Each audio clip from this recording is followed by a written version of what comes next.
সম্মানিত কাতার প্রবাসী ভাই ও বোনেরা, আসসালামু আলাইকুম। আশা করি যে যেখানে আছেন, যে অবস্থায় আছেন, সকলেই ভালো আছেন এবং সুস্থ আছেন। আপনারা আজকের এই ভিডিওর মাধ্যমে একটি দুঃসংবাদ সহ কাতারের দুইটি গুরুত্বপূর্ণ সংবাদ জানতে পারবেন। তাই প্রত্যেককে আজকের সংবাদটির বিস্তারিত জেনে নেওয়ার অনুরোধ রইল। সাথে সকলকে অনুরোধ করব, যারা এখনও আমাদের এই নিউজ চ্যানেলটি সাবস্ক্রাইব করেননি তারা অবশ্যই চ্যানেলটি সাবস্ক্রাইব করে বেল আইকনটি অন করে রাখবেন। চলুন শুরু করা যাক। নির্মাণ কাজ করতে গিয়ে তিনতলা ছাদ থেকে পড়ে কাতারে অবস্থানরত আবু হানিফ নামের এক প্রবাসী বাংলাদেশির মৃত্যু হয়েছে। বুধবার 24 এপ্রিল বাংলাদেশ সময় দুপুর 2টার দিকে কাতারে এই দুর্ঘটনা ঘটে। আবু হানিফ কক্সবাজারের পেকুয়া উপজেলার সদর ইউনিয়নের 1 নং ওয়ার্ডের দক্ষিণ বক্স চৌকিদারপাড়া এলাকার রফিক আহমেদের ছেলে। গত 6 মাস আগে শ্রমিক ভিসায় কাতারে পাড়ি জমান তিনি। জানা যায়, মাসাংয়ের উপর দাঁড়িয়ে বিল্ডিংয়ের নির্মাণ কাজ করছিলেন আবু হানিফ। এই সময় বাতাসের মাসাং নড়ে উঠে তিনতলা থেকে নিচে পড়ে ঘটনাস্থলে তার মৃত্যু হয়। বিষয়টি নিশ্চিত করে স্থানীয় ইউপি সদস্য নুরুল আজিম জানান, কাতারে নির্মাণ কাজ করতে গিয়ে আবু হানিফের মৃত্যু হয়। তার লাশ বর্তমানে কাতারের একটি হাসপাতালে রয়েছে।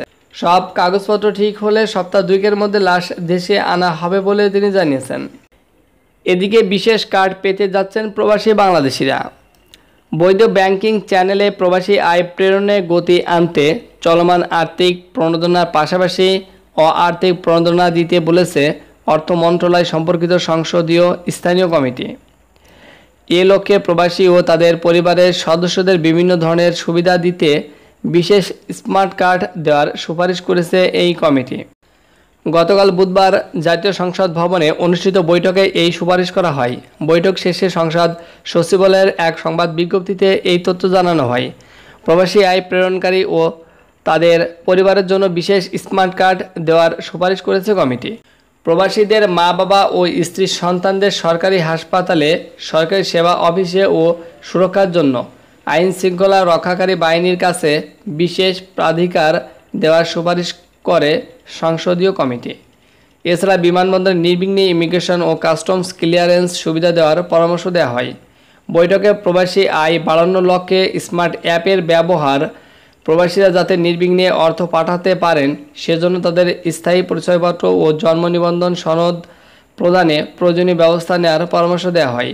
বন্ধুরা, এই ছিল আজকের মতো সংবাদ। পরবর্তী সংবাদটি পাওয়ার জন্য অবশ্যই আমাদের ফেসবুক পেজটি ফলো করবেন এবং ইউটিউব চ্যানেলটি সাবস্ক্রাইব করবেন। সকলে ভালো থাকবেন, সুস্থ থাকবেন। আসসালামু আলাইকুম।